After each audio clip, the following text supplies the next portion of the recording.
I'm Taro Koki. We're in Cypress, California at Top Rank Vehicle Imports. We're talking to Dustin Williams today, and he's going to tell us how to drive your dream Nissan Skyline GT-R in Japan. First class!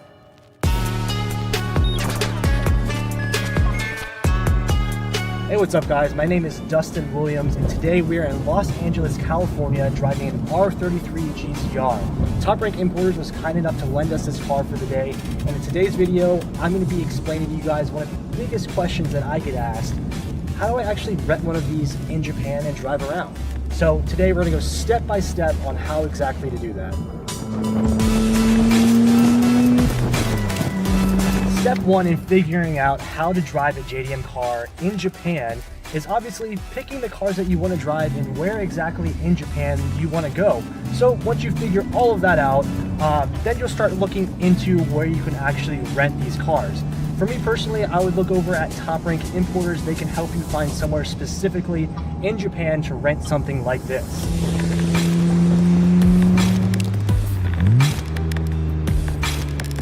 So after you figure out all of that, there are a couple of things that you're going to need and that some people don't really think about.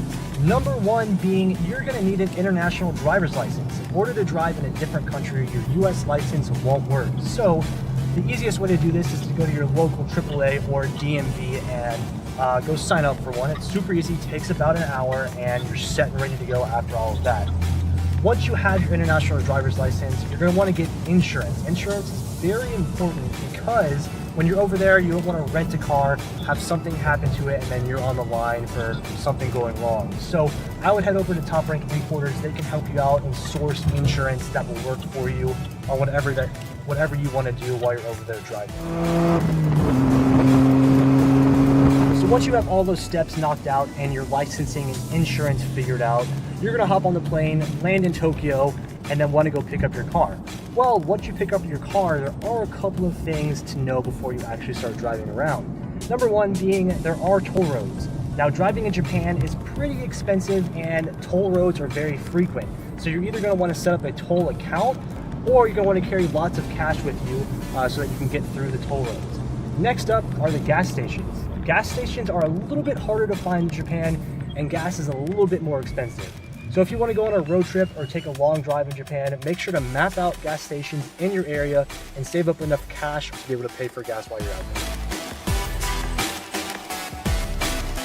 For me personally, touring in Japan is the most fun that I've ever had. A couple of the places that I would like to go when I'm in Japan is number one, Daikoku Fotu. That is a parking area that's one of the most iconic locations for car meets out in Japan. The local racers go there, local tuning guys go there, and pretty much every night, even during the week, it's a massive car show with some of the cleanest cars in Japan. So if you're looking for some kind of car show or JDM car scene, Daikoku Futo is definitely a good option. Next up, if you're looking for some kind of spirited drive or long road trip, one of my favorite places that I've ever been has been Hakone. Hakone is a legendary turnpike freeway out in Japan where you can go do toge style spirited driving. And at the top of the mountain, there's actually a little restaurant that you can eat at, have a nice Japanese lunch or dinner, see Mount Fuji and watch the sunset. It's a very, very cool experience and the drive is unforgettable.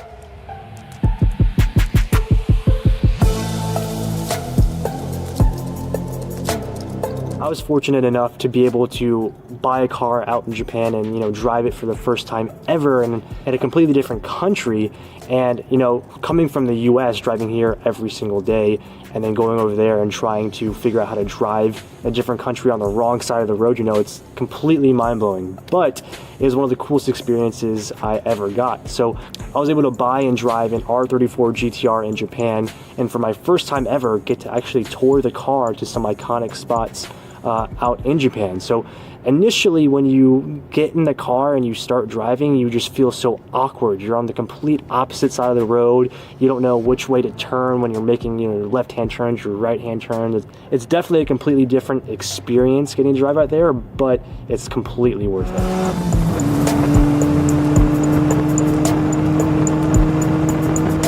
While we're we were in Japan, we did so many different fun things, you know, from driving in the city, getting to see all the neon lights and the huge buildings, from, you know, going on the beach and getting to see Japanese surfers and Mount Fuji overlooking the ocean. And there's thousands of people everywhere, and, you know, when you're in a GT-R, people are always looking, and even the Japanese are like respectful of the GT-Rs as well, because they know it's such an iconic car for all car guys. So definitely a couple of my favorite driving experiences while I was over there. Coming back home is like, for me at least, it's just, I have that want to still be there, because it's such a, when you're coming from the US and you have a first time experience in somewhere like Japan, it just pops in Japan. So that's one thing that I miss the most, and like, takeaway is definitely just like, the moments there are very, very special.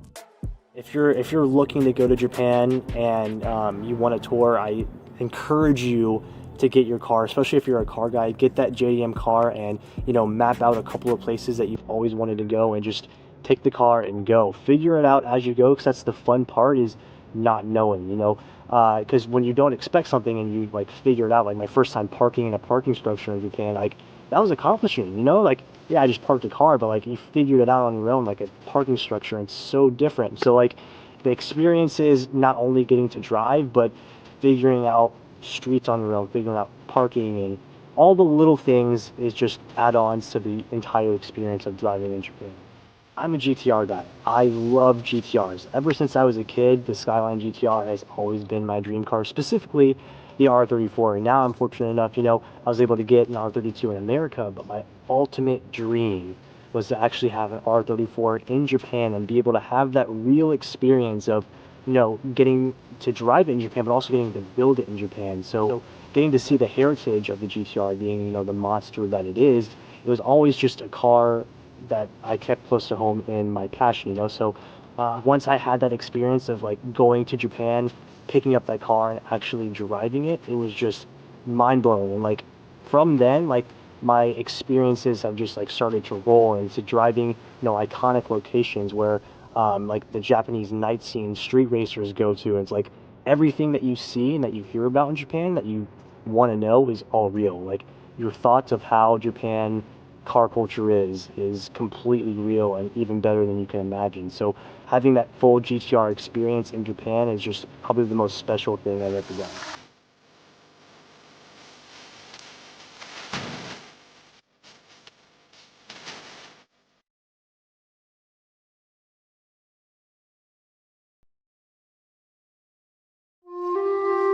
Japan!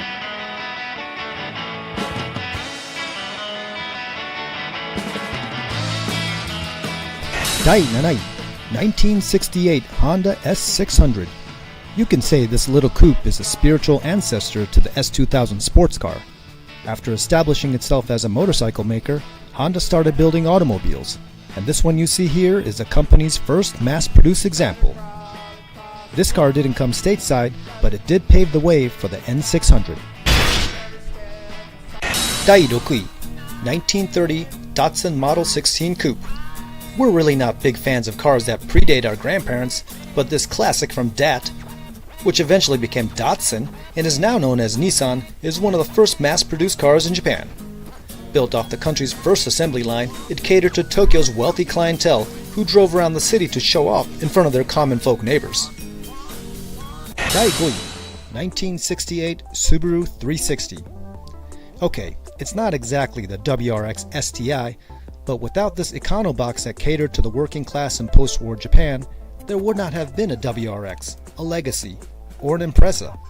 With a buzzy 16-horsepower engine, this car took the place of bicycles for many Japanese commuters who could now get to their destinations just a bit faster. 第4位 1967 Toyota Sports 800. The first thing you notice about this little sports car when seeing it for the first time is its size. It's downright puny. In comparison, today's Toyota 86 is nearly 20% longer and weighs more than twice as much. Still, the agile 45 horsepower sports car could reach speeds of up to 90 miles per hour, but only if you're driving alone and didn't go crazy at the sushi bar beforehand. 第3位 Mazda Cosmo. As the name suggests, this innovative sports car from Mazda seems as if it came from the future.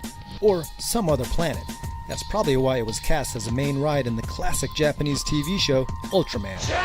Aside from its cool appearance, the Cosmo is historically important in that it was the first Wanko-powered car in history, putting Mazda on the world automotive map. Although the rotary engine, as Mazda likes to call it, is all but gone now, the Cosmo eventually led to the RX-7, one of our favorite sports car series of all time. Daini, 1966 Nissan Silvia. Hard to believe that this gentlemanly sports coupe is a predecessor to the de facto drift machine that we have come to know and love. The reason for its original Silvia's German-style elegance was that it was designed by Albrecht Goertz, who also penned the BMW 503 and 507. With this front-engine rear-drive sports coupe, Nissan firmly established its design philosophy, which directly led to another sports car, one called the 240Z a few years later. Daiichi, 1967 Toyota 2000 GT Roadster. Our favorite car of the exhibit was this rare open-air version of the legendary Toyota 2000 GT. Only 2 examples were made of this 151 horsepower convertible sports car, specifically for the James Bond movie You Only Live Twice. The 6'2" lead actor Sean Connery was too tall to sit in it, so they decided to lop off the roof. Bonus, Mach 5. Despite the Speed Racer animation series airing back in 1967 and an utterly horrible film in 2008, everyone today still recognizes the Mach 5. This iconic make-believe car could jump 100 feet in the air, cut down trees with saws coming out of its underbody, and shoot out mechanical remote pigeons. This car briefly takes us back to childhood fantasies, a simpler and more enjoyable time. But then again, isn't that what these cars are all about in the first place? Thanks for watching this video. Hit the like button and subscribe to GTChannel.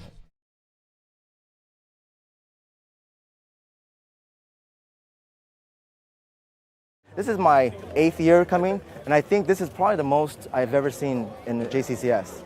Traffic is amazing. Look around. It's packed. It's out of control.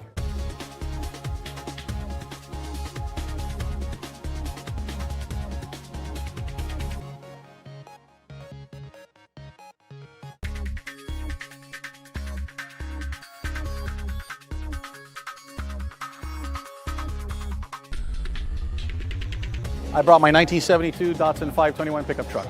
I love this event because I'm born and raised in Hawaii, so I grew up with the Japanese car scene. I'm a real big truck guy. I got more than one at home. I love just bringing my truck for the show. It's just great to come with some of the guys. I'm in the little Inland Empire Datsun meet thing that we have once a month. And it's just great to just show off what you got, you know, put something together and just come and just have a good time and see the other good creativity out here, you know. Cool show. I like the difference in vehicles you get from stock original to, you know, crazy modified. This is the second time this has been here. If you look at them for 60s 4x4s, they're probably the best built one that they did, because they looked at everybody and kind of took the best ideas from Toyota, Jeep, and Land Cruiser and made one vehicle that pretty much shined over all of them. So my name is Brian Highcotter. I race the 05 GT-R GT3 for Always Evolving in AIM Autosport. We run in the Pirelli World Challenge Series. This is a very special race car. It's rear drive only, unlike the street car. The street car is all-wheel drive and has a lot of fancy differentials and computers to figure everything out. GT3 regulations require that we have to run rear drive only.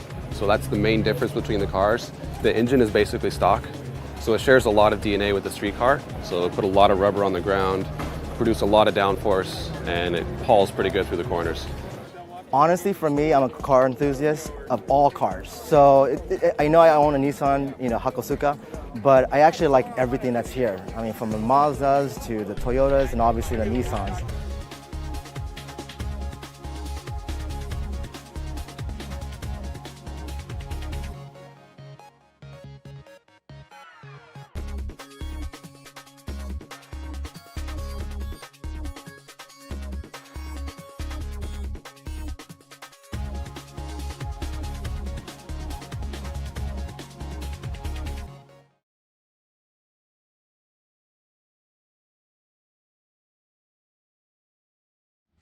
Hey man, this is Robbie. Welcome to another episode of Hey Man Robbie's Review.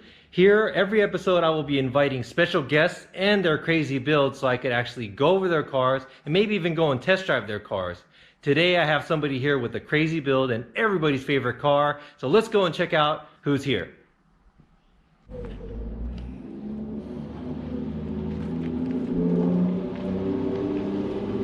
Oh snap! What do we got here today? It's a JZX100 Mark II. This car looks sick.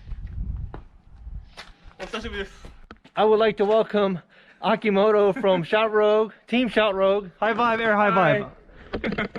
He also has a YouTube channel called Shout Rogue TV.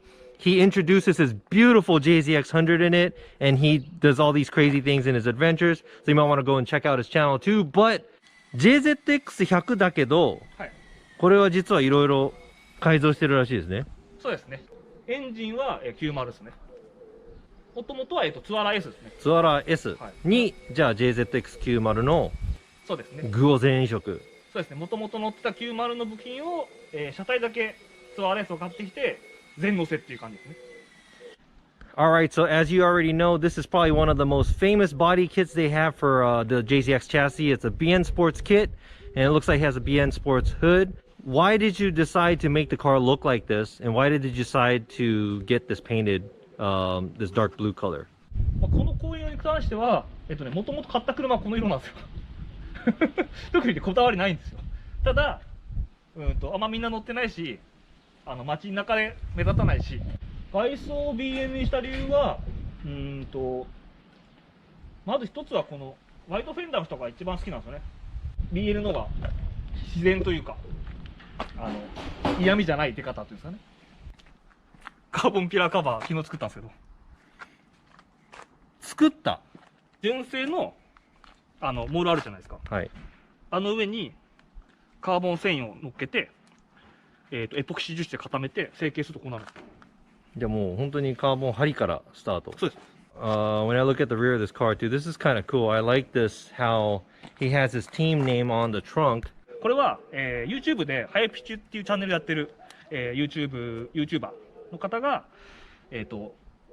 これどうですかって提案してもらって、で、ステッカーを送ったら、こういう形でできますよっていうのでやってもらった感じですね。俺もやろう。なんかあれらしいですよ。そのステッカー貼って、やるじゃないですか。はいはいはい。そのステッカーを裏返しして。はいはいはい。Alright, so yeah, so these are kind of smaller ideas, but that's something that makes your car really original, and I really like it. I think I'm gonna do it for my car too. この貼り付けのフェンダーなんですけど、中はまだそのまま残ってるんですか？もう純正残ってます。ドアのここだけですね。切り上げてる形ですね。Ah, so this is cut out, so he has a clearance for the tires.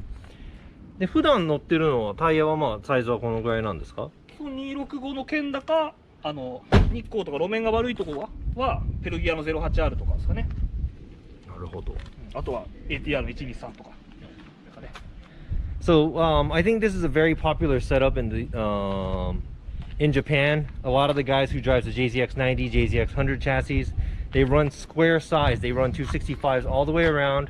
They raise the cars, I think, because they try to get clearance for a lot of steering angle and whatnot. So they use a bigger arrow for the car to make it look lower as well. Him cutting out the rear fenders obviously is for clearance, but this car looks immaculate. It's a pretty nice street car. All right, so let's see what's under the hood.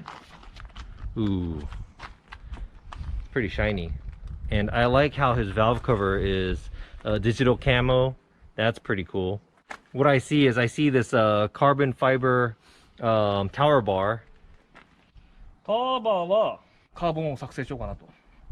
で、1個作るだけで面白くないんで、さっきのピラーカバーと、バッテリーのステもカーボンにしたっていう感じですね。エンジンのスペックは、90の 1JA に、ガスケットはノーマルのままで、カムが264インテーク。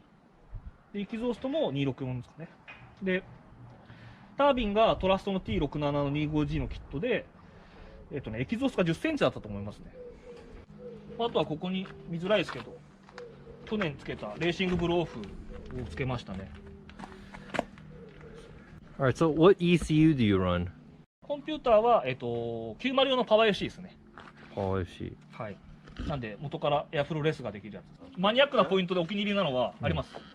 はい。ブレーキマスター。マスターシリンダー。80スープラ用で、100とか90ってブレーキバランスが8対2なんですよ。後ろ2で。はい。で、80スープラって6対4なんですよ。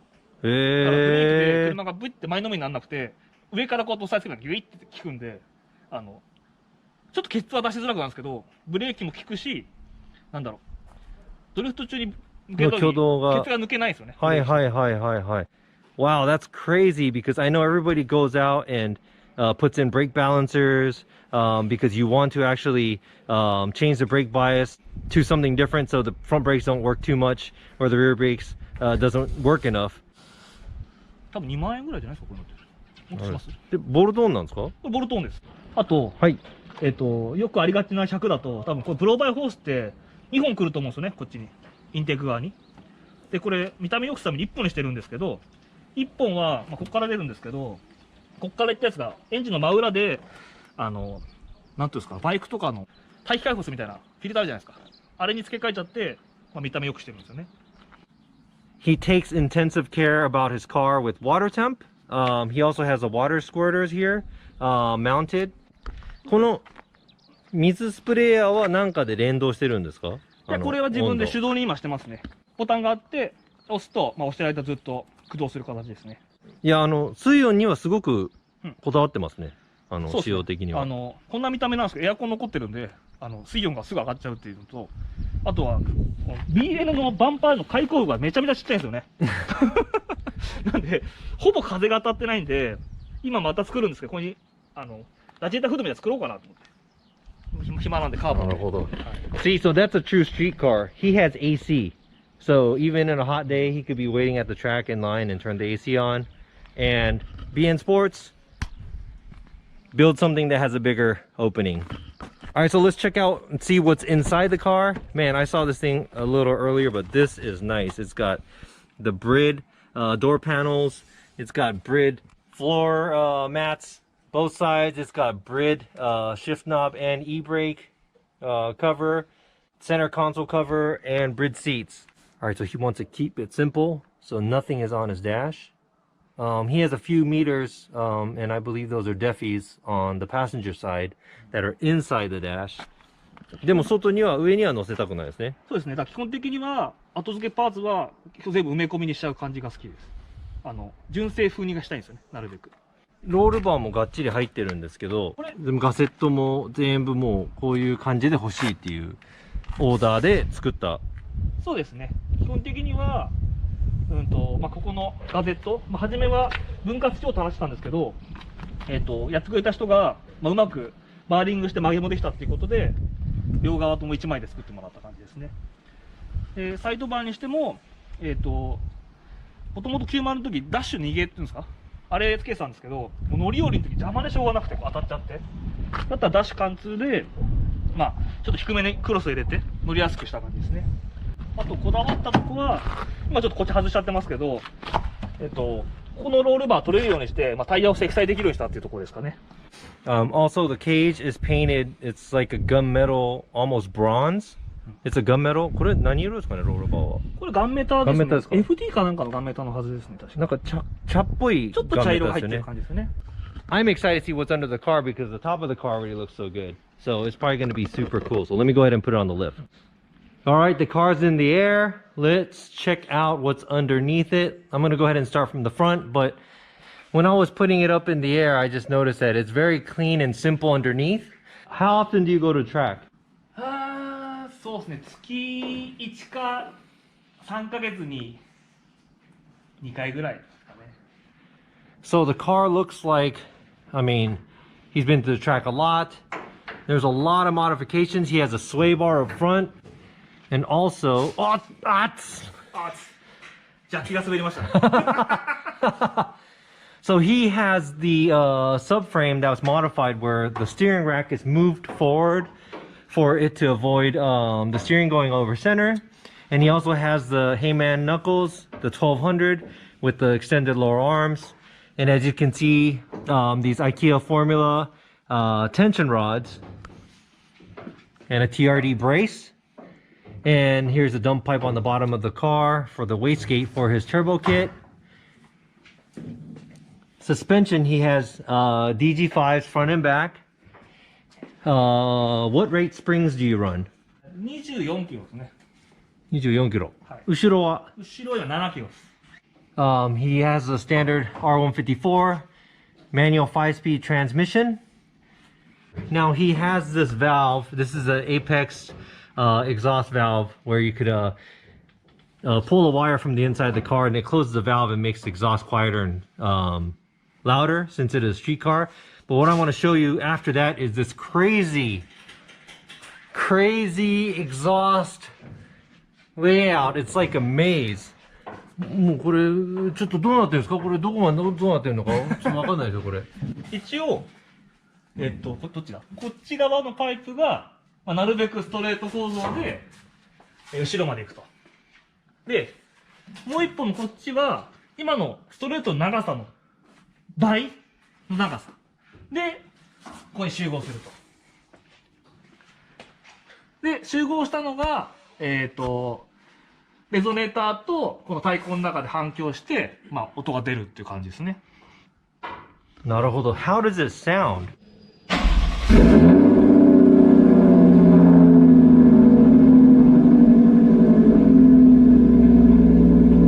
Where was this made? Who made this exhaust? これはモテギモータースで全部作ってもらってますね。俺らはもう作らない。ただ、作るなら、今これ2倍の長さなんですけど、3倍の長さだったらやってみたいって言ってました。ぜひ。LSD は LSD はカーツですね。カーツ。はい。で、まあ、2way が。And these cars are very, very famous to be able to hold more than or around 1,000 horsepower with this stock style LSD and also these axles. They're really, really buff. They're very, very popular. I believe they're the same as the FRSs. And he does have adjustable control arms on the back. All right, so I am in Akimoto JZX100 Chaser. Ooh, sounds so good. It's got like a special exhaust.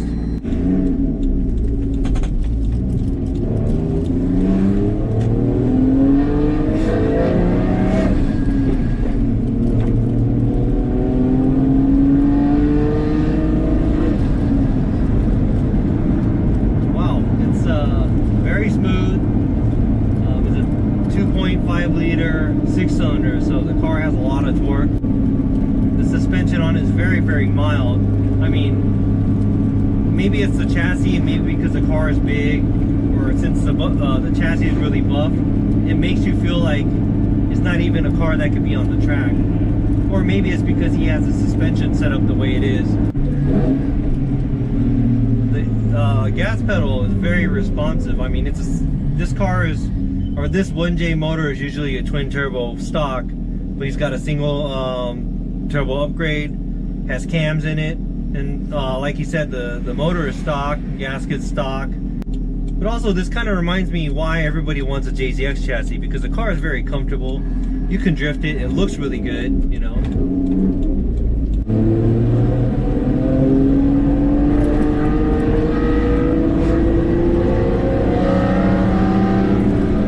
Once you hit 3,500 RPM, even when you're cruising, you could tell it's not like it has VTEC or anything, but the exhaust just like changes, the note of the exhaust just changes right there, and it gets really high.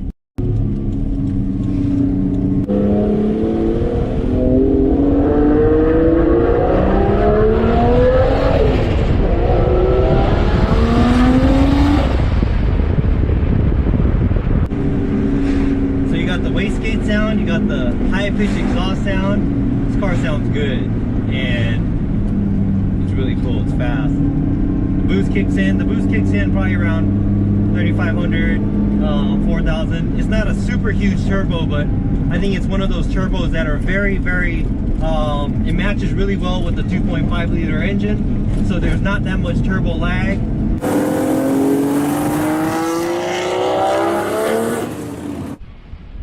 Alright, so I just got done driving this car. I fell back in love again with the JZX chassis. Thank you so much for coming out and bringing this beautiful car out and letting me drive it. 本当にありがとうございます。素晴らしい車です。もう本当、また欲しくなっちゃう。I really, really need to get a street car, but hope you guys enjoyed it, and thanks for checking this out. And also, don't forget to click into Shout Rogue TV, which is his channel too, and you can look into the car His specs are out there. A lot of exciting things he's doing too. But until I see you guys next time, make sure you stay safe.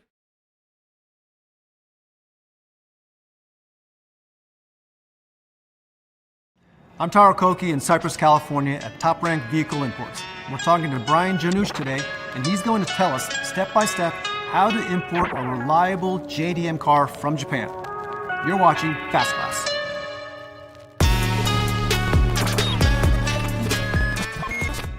My name is Brian Janusz. I'm the sales manager here at Top Rank International Vehicle Importers. So JDM car stands for Japanese Domestic Market. Behind me and all around us are Japanese domestic cars that we've imported from Japan to the United States. For a Japanese domestic car to come to the United States, it needs to be 25 years old or older in general, unless it qualifies for a specialized exemption such as show or display, or is on NHTSA's list of non-conforming vehicles. In general, here at Top Rank Importers, we import things under the 25-year law, meaning everything around us is 25 years old or older. By far the easiest way would be to go to our website, use the Find Your Vehicle tab, and let us do the heavy lifting. A lot of times, cars that people are looking at on the internet elsewhere aren't exactly represented the way that they should be. So for example, if a car is too excessively modified, or there's something about the vehicle that would cause it to not be eligible for import, you may have just wasted a whole bunch of time looking into a car that we're going to have to move on to the next one for anyhow. So let's say you find the car yourself in Japan.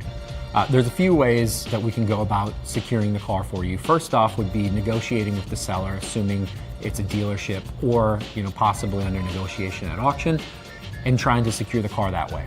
If the car is from a private party, again, reaching out to that individual and seeing what we can do about arranging the purchase on your behalf is all possible. We'll need payment on the vehicle pretty much up front in order to be able to make that deal happen right away. But basically, after the car is purchased, we bring it to Top Rank Japan, where we can have the car either stored, inspected, or just prepared for export immediately. So our most common request is the Nissan Skyline GT-R. So let's start with an R32 GT-R, which is our most popular car that we sell. If you're looking to purchase one of those in Japan, expect to spend around at least $30,000 for a solid car. On top of that, you'll have the cost of transportation to Top Rank. You'll have the cost of export, which is $5,500, which also includes the cost of import. You'll pay a 2.5% tariff on that $30,000, assuming that that's the price of the car. And if you're planning to register the car in California, it'll be an additional $10,000. So again, there's no financing for cars that are still in Japan. So the advantage to buying something out of our inventory is you can finance that total amount with as little as 10% down. If you're planning to purchase a car that's still in Japan and import it, all of that is out of pocket. So the R32 GT-R has become incredibly popular over the years, which really dates back to Nissan's entrance back into racing and building an amazing performance car to race in Group A racing. The car just absolutely dominated the circuits and eventually, was iconic in pop culture later years, obviously through movies and video games.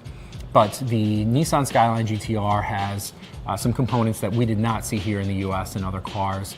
Twin turbo, all-wheel drive, just an absolute track monster that was beyond competitive in its era. And again, the forbidden fruit aspect of not being able to have the car here definitely really put people kind of on the edge of their seat waiting for that 25-year mark to come up where they could finally own the car they've always wanted, but were never legally able to import.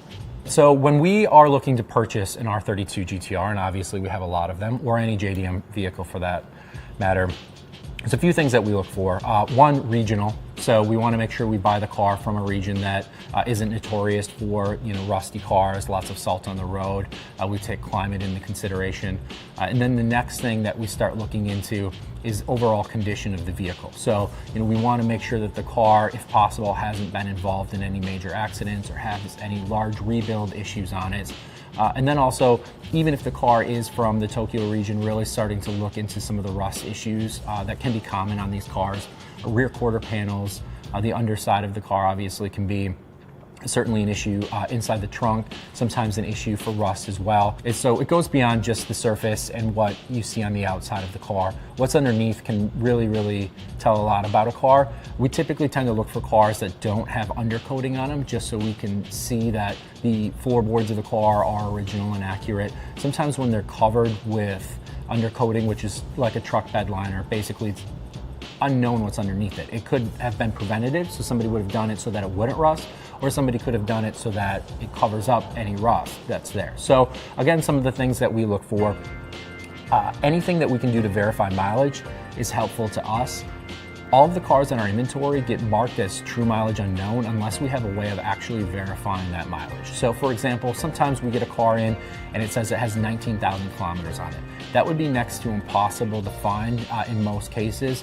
And generally we can tell from some of the overall wear and tear of the interior pieces of the car if it looks like it's only been driven 19,000 kilometers. So behind me is an R33 GT-R that we just imported to the United States. It just turned 25 in January. And we're going to go over a few things that we kind of look for when we're purchasing these kind of cars. So in here, you'll see there's no rust in the inner fender wells, or in the back fender wells for that matter. The reason that's important is because it can be a real deal breaker on the price of the car. If you have to replace this, or especially the rear quarter panel, is incredibly, incredibly expensive and inconvenient to do. So we try to avoid that straight away. Underneath the car, we touched on this earlier, but there's no undercoating on the car. So undercoating can be one of two things. It can be used either as a preventative measure to ensure that the car doesn't rust, or it can be used to cover up existing rust as a sales tactic for people that don't know exactly what they're looking for. So the chassis color of the car should be shown on the underside of the car. So for example, this car is silver, it's silver underneath. So each one of our cars gets 3 separate 160-point inspections. Once in Japan after the car arrives at Top Rank Japan, once here in the US, once the car arrives in the US, and then finally a third time after the car is sold but before the customer takes delivery of the vehicle. So the advantage of buying a car out of our inventory is that all of that maintenance inspection is already done, as opposed to buying one in Japan or buying one that may have just rolled off a boat somewhere as is. Each one of these cars we really do put between $3,000 and $6,000 worth of maintenance into prior to listing the car for sale. And that can be anything from paint to overall maintenance, repair, interior refurbishment, all sorts of stuff, you know, to make the car really nice and get it on the road. So that way the person that purchases the car can get right to driving it or modifying it the way they want to, as opposed to sticking all of that money into repairing the car, which you will need to do at some point. So whether or not you spend that money up front and wrap it into the price of the car and have us do it by buying a car out of our inventory, or you buy the car for less as is and do it yourself, you're spending that money at some point.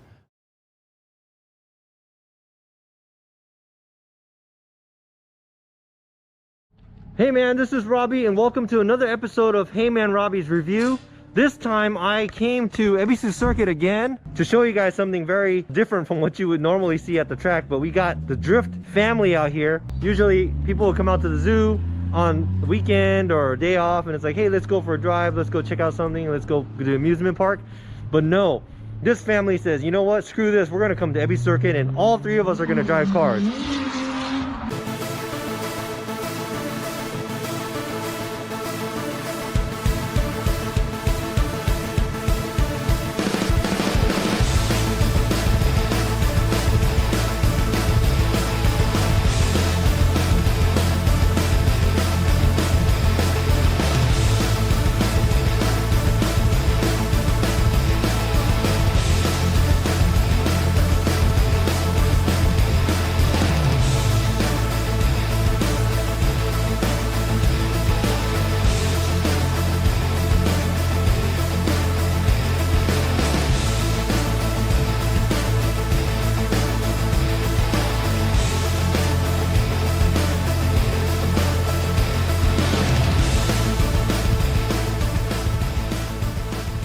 Alright, so this time I will be introducing you to the maybe first ever in the world, the Drift family, where the whole family goes drifting.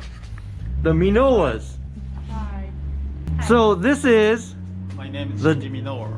dad drifter of the family. Yes. And this is My name is Hiroya.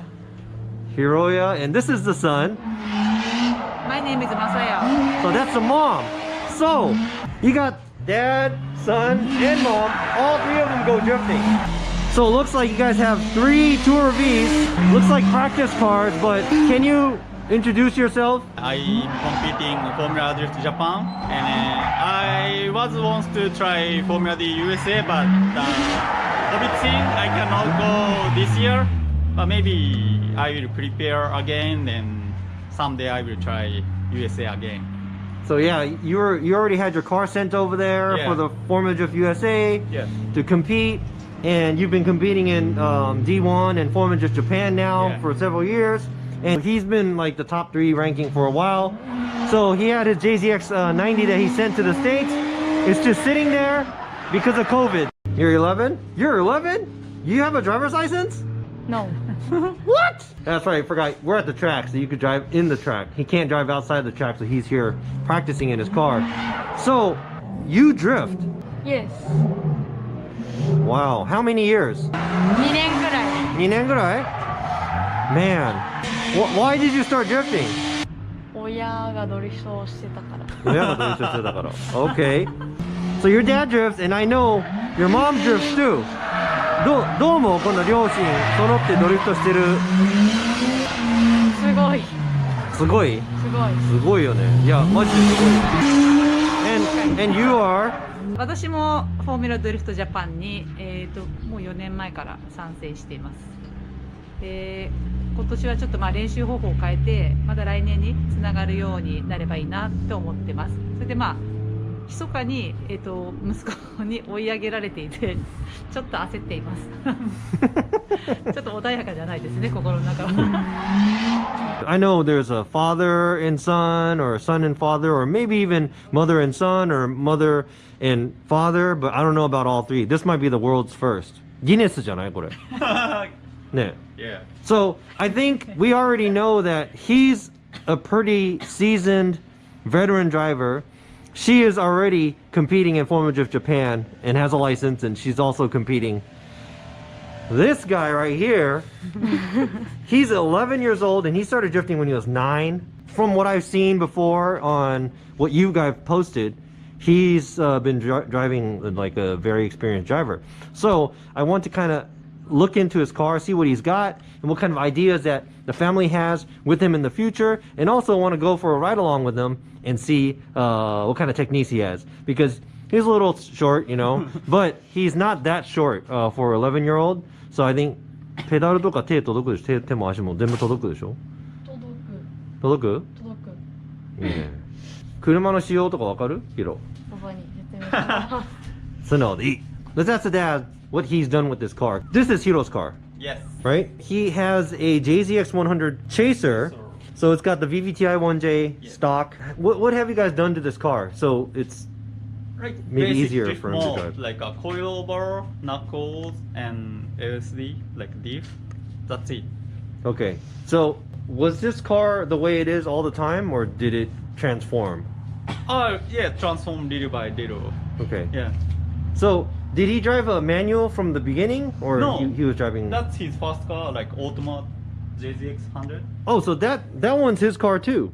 Yeah. Oh, you're 11 years old. You have 2 JZX100s? Yes. やべえじゃん。お年玉? He graduated this one because it's an automatic.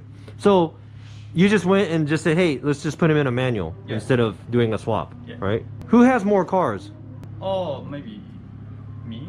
Oh, you? Yeah. Okay. Who's second? どっちの方が台数持ってる？ Same じゃない。 Same? 同点2台ずつ? Yeah. Okay. What did you do to this car for him to get started? これもでももう coilover, LSD, then knuckles, everything like same as this car. Did you like just any LSD, or you try to pick like 1 way, 1.5 way, 2 way? Yeah. This car is automatic, so I choose 1 way because no understeer. Okay. Yeah. Because when you're off, it doesn't grip too much, right? Okay. So a 1 way LSD. So you made the car very easy for him to drive. Yeah. So he started off with, it looks like he has smaller tires on the back. So were you running a lot of air pressure? No. Or what kind of settings did you like have him practice in? Put air pressure. It's how to say. Sometimes good, but sometimes hard to control. So the air pressure is like regular air pressure, but suspension setup is suit for him. Like just let on gas, start slide, and then it's got knuckles and it has self-steer a lot, so let off handle, self-steer, let on gas, drift, start. Okay. Yeah. All right, so now this car is his new car. How long have you been driving this car? Oh, マジで? Yeah. じゃあもうマニュアルも He changed manual half year ago. Oh, wow. 6 months? Yeah. You just said LSD, suspension, knuckles. What else? And the hydro e-brake. Okay. Yeah. Hero's car this is a stock? Yeah, stock. 1JZ VVTi from a JZX100. Came with the car. Just like a radiator, intercooler, that's it. Okay, so you just wanted to make sure that it cools a little bit more. I know he used to do more donuts in this automatic, right? Yes, yes. And yes, he yes. started off at the skid pad? Yeah. Okay, and now he's on track? Yeah. Drives manual? Yes. Okay. It looks like he has very wide stance for the front. He's got wide fenders, big tires. Is that so it's easier for him to steer so it doesn't understeer? Yeah. The rear or the front grips more than the rear all the time? Now, yes. Okay. All right, so just as you said. The seat rail ちょっと前に出てる. Okay, so you modified it. So you moved it. The Brit did. Oh, so you can get a seat rail that. Oh, so like for short people. Yes. Oh. When you buy brand new from Bright, you can order like a 1 inch front, 1 inch up, or something like that. Wow. Yeah, I didn't so- know that. Yeah, I didn't know that too. Oh, that's But pretty cool. Then this is our Type S, like small seat for him. Yeah, it does kind of look small. Yeah. Oh, that's cool. Yeah. And you have padding. Yeah. Padding. What else you got? You got hydro e-brake. Oh, ASD e-brake handle right there. From Daigo's shop. Yeah. And you have the normal e-brake converted to that side, the passenger side, because that's usually over here. I can pull. Oh, okay. So when you're training, he does. So he doesn't drive by himself. No, he can, but like first time. Well, like if it's the first time he's on track. Yeah. Okay. どう楽しい？楽しい。どのぐらい？めっちゃ。なんかきめっな選手。ちゃ楽しい。競技は見てるでしょじゃあドリフトの。見てる。Okay. So who's your favorite driver? ジェームス・ディーン。ジェームス・ディーン。ジェームス・ディーン。not 新次ミノワ？違うの？ Yes. あれあの人じゃないの？ One was used to Daigo, but あ、大悟。 maybe James Dean. 斉藤大吾からジェームス・ディーンになっちゃったんだ。なるほどね。How do you feel? I feel sad. And that's messed up. He prepared the car, showed him how to drift, teach him how to drift, and his favorite driver is James Dean. It's a very basic missile, but functional. ちょっと横乗せてよ。Yes. Yeah? Yes. Teach me how to drift. Yes. Okay. I'm not even paying attention to the dad and mom this time. Hiro is going to give me a ride along in his car, so I get to check his driving out. Yeah. Yay. And we are on Driftland.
I can't believe he's only 11 years old. What an amazing driver. So much driving skill. He's got everything down. And I think this is the first time he's actually driving on this drift course. And he just kind of got it down. He's got control, total control of the car. Oh man, amazing. すげえね。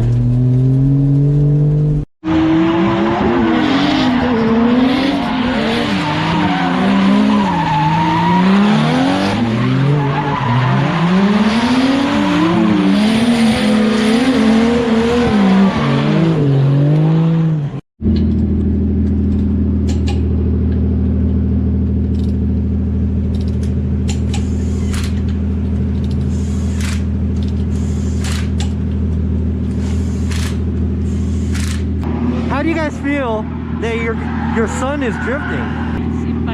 心配いや、それはあなたもそうですよ。まあでも普通にちっちゃい頃からカートをやってるね親子いっぱいいるから、それがうちらはドリフトだったってだけで、まあちっちゃい頃からモータースポーツできていいんじゃない。周りにラビーもいるし大悟もいるし、でも彼はそれがドリフトみたいな。Yeah, and just as they said too, it's kind of easier for us to get a car ready than a racing car. Yeah. Because we have no idea what's going on with racing cars. Everything costs money, you know, but cars are easier because we come to the track, we know what to do, right? So it's just like how they built this car from experience. Shinji knows what a beginner's car should be like and just pass it on. She drove that, practiced, became a competitive driver now, and now they're passing it on to their son, and he's gonna probably become a competitive driver. Maybe he wants to. Oh man, time to retire, buddy. Yeah. Next generation.